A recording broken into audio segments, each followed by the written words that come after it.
హల్లెలూయా. దేవునామానికి మహిమ కలుగును గాక. ఈరోజు దేవుని యొక్క ప్రవచనం అంటే దేవుని యొక్క వాక్కు. చూడండి, మొదటి పేతురుకు రాసిన పత్రిక 5వ అధ్యాయము 7వ వచనము.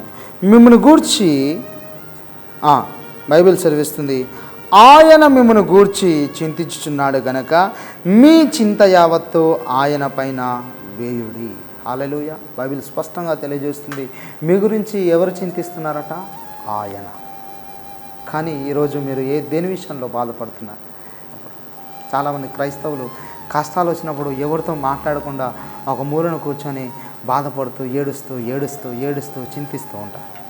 చాలామంది, ఈ వ్యక్తి నాతో మాట్లాడతలేరను, ఆ వ్యక్తి నాతో మాట్లాడట్లేదు, ఈ వ్యక్తి నాతో మాట్లాడట్లేదు, మా కుటుంబ సభ్యులు మాట్లాడట్లేదు, బంధుమిత్రులు మాట్లాడట్లేదు, వీరు మాట్లాడలేదు, వాళ్ళు మాట్లాడట్లేదని కొంతమంది ఏంటంటే ఒంటరిగా కూర్చొని ఏడుస్తూ బాధపడుతుంటారు. బైబిల్ స్పష్టంగా తెలియజేస్తుంది, నువ్వు దేని గురించి చింతించవలసిన అవసరత లేదు.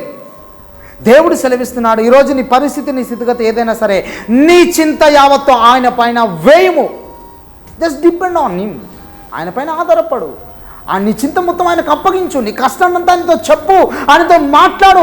ప్రభా, పరిస్థితి ఈ విధంగా ఉంది, ప్రభా ఈ విధంగా ఉంది, ఈ విధంగా నేను బాధపడుతున్నాను, ఈ విధంగా నేను డిప్రెషన్ ఉన్నాను, ఈ విధంగా నన్ను తిరస్కరిస్తున్నారు, నాకు బాధ అవుతుంది ప్రభా అని జస్ట్ స్పీక్ టు జీసస్.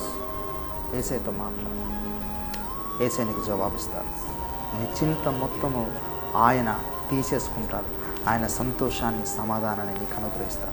నువ్వు చింతించవలసిన అవసరత లేదు. ఎలాంటి పరిస్థితుల్లో, ఎలాంటి స్థితిగతుల్లో మీరున్నా సరే, ప్రాఫెట్ గారు మేము బ్రతకలేకున్నాము, ఇంత భయంకరమైన పరిస్థితి మా జీవితంలో మేము ఎన్నడూ ఎదుర్కోలేము, ఇంత బాధ, ఇంత ఇబ్బంది, ఇంత ఇరుకు మా జీవితాల్లో ఎప్పుడూ రాలేదు అని మీరు అనుకుంటున్నట్టయితే, ఒకవేళ మీరు ఇలాంటి పరిస్థితుల్లో ఈరోజు మీరు ఉన్నట్టయితే మీరు గమనించండి, మీ చింత యావత్తు ఆయన పైన వేయండి.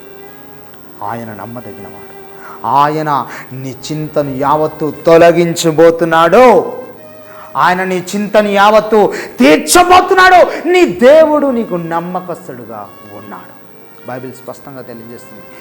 ఏ విషయంలో మీరు చింతించకండి. ఎలాంటి పరిస్థితులైనా, ఎలాంటి ఇరుకులైనా, ఎలాంటి ఇబ్బందులైనా, అనారోగ్యమైన, ఇరుకులైన, ఇబ్బందులైనా, అప్పుల సమస్య అయినా, బాధ అయినా, కుటుంబం పట్టించుకోకపోయినా, భార్య నేను పట్టించుకోకపోయినా, భర్త నేను తిరస్కరిస్తున్నా, ఎవరు నీ గురించి ఏం మాట్లాడుతున్నా సరే,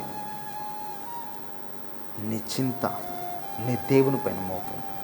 ఈరోజు మీ చింత యావత్తు ఆయనకు అప్పగించండి. ఆయన పైన వేయండి మీ చింత యావత్తు. ఆయన గొప్ప సమాధానాన్ని నీకు అనుగ్రహించబోతున్నాడు. దేవుడు ఈ యొక్క వాగ్దానంను ఈరోజు నీ జీవితంలో స్థిరపరిచి నెరవేర్చును గాక. దేవుడు మిమ్మల్ని దీవించును గాక. God bless you. ఆమేన్.